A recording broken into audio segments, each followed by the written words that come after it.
Be consistent. So what a lot of people do is they're like that and then they go back and they, whereas if you just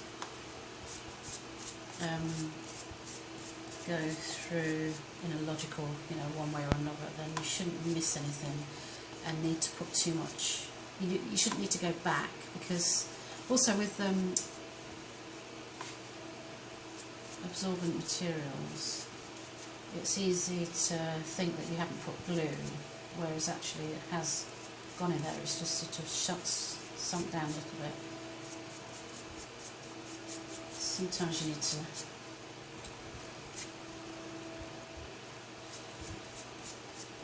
it's not sticky great as well.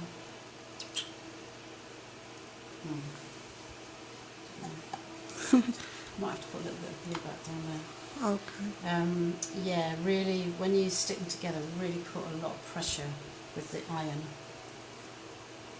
So then this is, yeah, no. Why did you get this? Did I give you this? I did, didn't I? Well, I just picked up the, yeah, it's not, it's that one, so, yeah, it's that.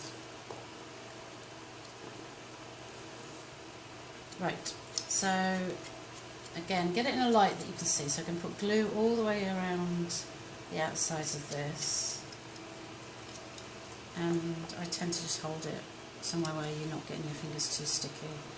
And again, make sure it should be more apparent where you put the glue, because it stays, because it's not porous, this material, it'll stay on the surface more. Okay. So again, I can see a little bit too much there, so I'm just going to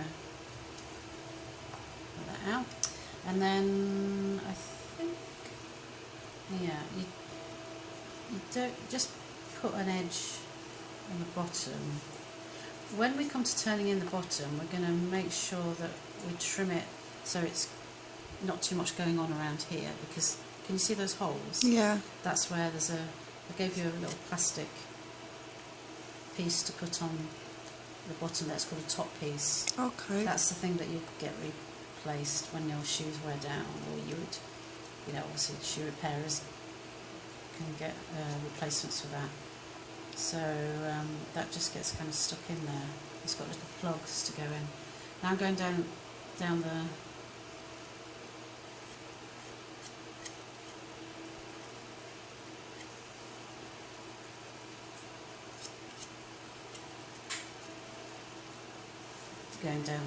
underside as well.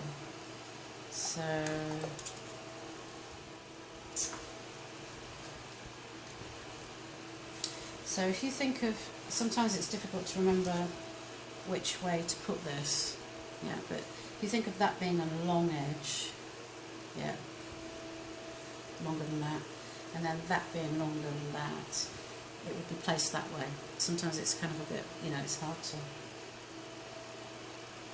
I'm hoping that's going to stick. I'm just going to wait a couple of seconds to dry off, so it goes a bit tacky. Okay. And as I said before, just make sure that you've got it on both the surfaces. So. This reminds me of a boomerang. Yeah. Boomerang. Yeah, that's the thing about pattern cutting, isn't it? When you cut a pattern for a 3D object, when it's flat, it sort of can make unexpected shapes.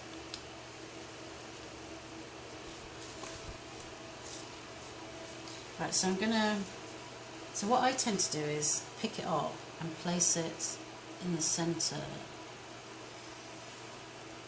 between those two marks, and have it so it's hanging down like this, and then just use my fingers to make the contact. If I was to turn this over the other way, this would immediately make contact and I would be out of control of it. I'd have to pull it back, or possibly, just making my life difficult. So holding it this way means that you've got a lot more ability to control where it's going, and I'm manipulating it to stay in the centre here, because if I allowed it to go where it wants to go, maybe it goes over here, or maybe it goes over here. Yeah. Yeah, so there's no excuse for that happening, because you should be 100%. So I'm only doing it step by step, and I'm not whacking it round. Yeah. Because again, even though this is a flat surface, it's actually got a curve to it, so it's not actually totally flat. So I'm deciding, and I'm pushing any air that might get trapped in there. Okay, so one way and the other way, and step by step. It's very important. If you try and do it all at once, then you've got a lot, you know, you're trying to do a lot, basically. Yeah.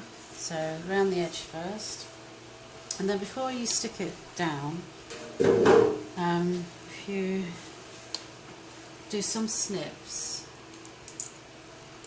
has anyone got any small sharp scissors? Anything really. I'm such a thank you.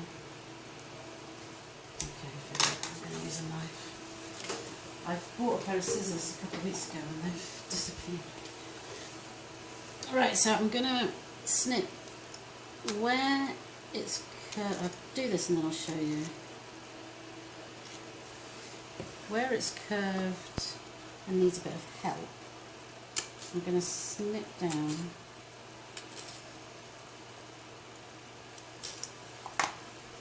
So in order for that to be able to sit nicely, it needs the material releasing. Can you see that? So when I push that in, it can fan out. So I'm just using my judgment as to where that goes, but yeah, and that, yeah, that's definitely coming away, so you'd need to put a bit of glue there and get that. Okay. Stuff. It's to do with the way it's ironed. It needs a really, you know, like quite a lot of pressure. And then also, as I said to you before, around the back, I'm going to snip that down so we haven't got as much material going around there. Again, I think I'll probably do it with a knife. So really get that kind of, sorry, so the way I'm doing it, you probably can't see it very easily.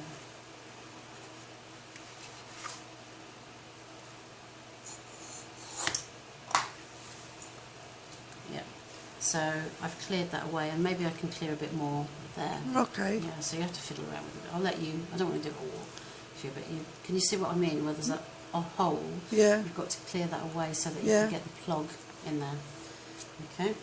The top is a similar situation, so I've done a bit snipping there already, so I'm going to start turning that down. And the ends, just squeeze them together. So, and we're probably not going to cut those off, but we probably will skive them. Remember, skive is thinning down. We'll do that later, but we want that to be sort of nicely disappearing into underneath the shoe.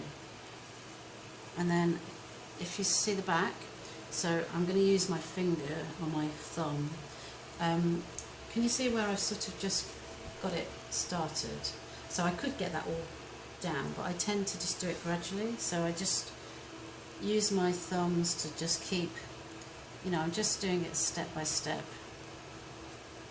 so that actually the use of tools is probably, you know, I don't really need to use too many. I'm more or less just doing it by hand. I've got pretty strong nails as well.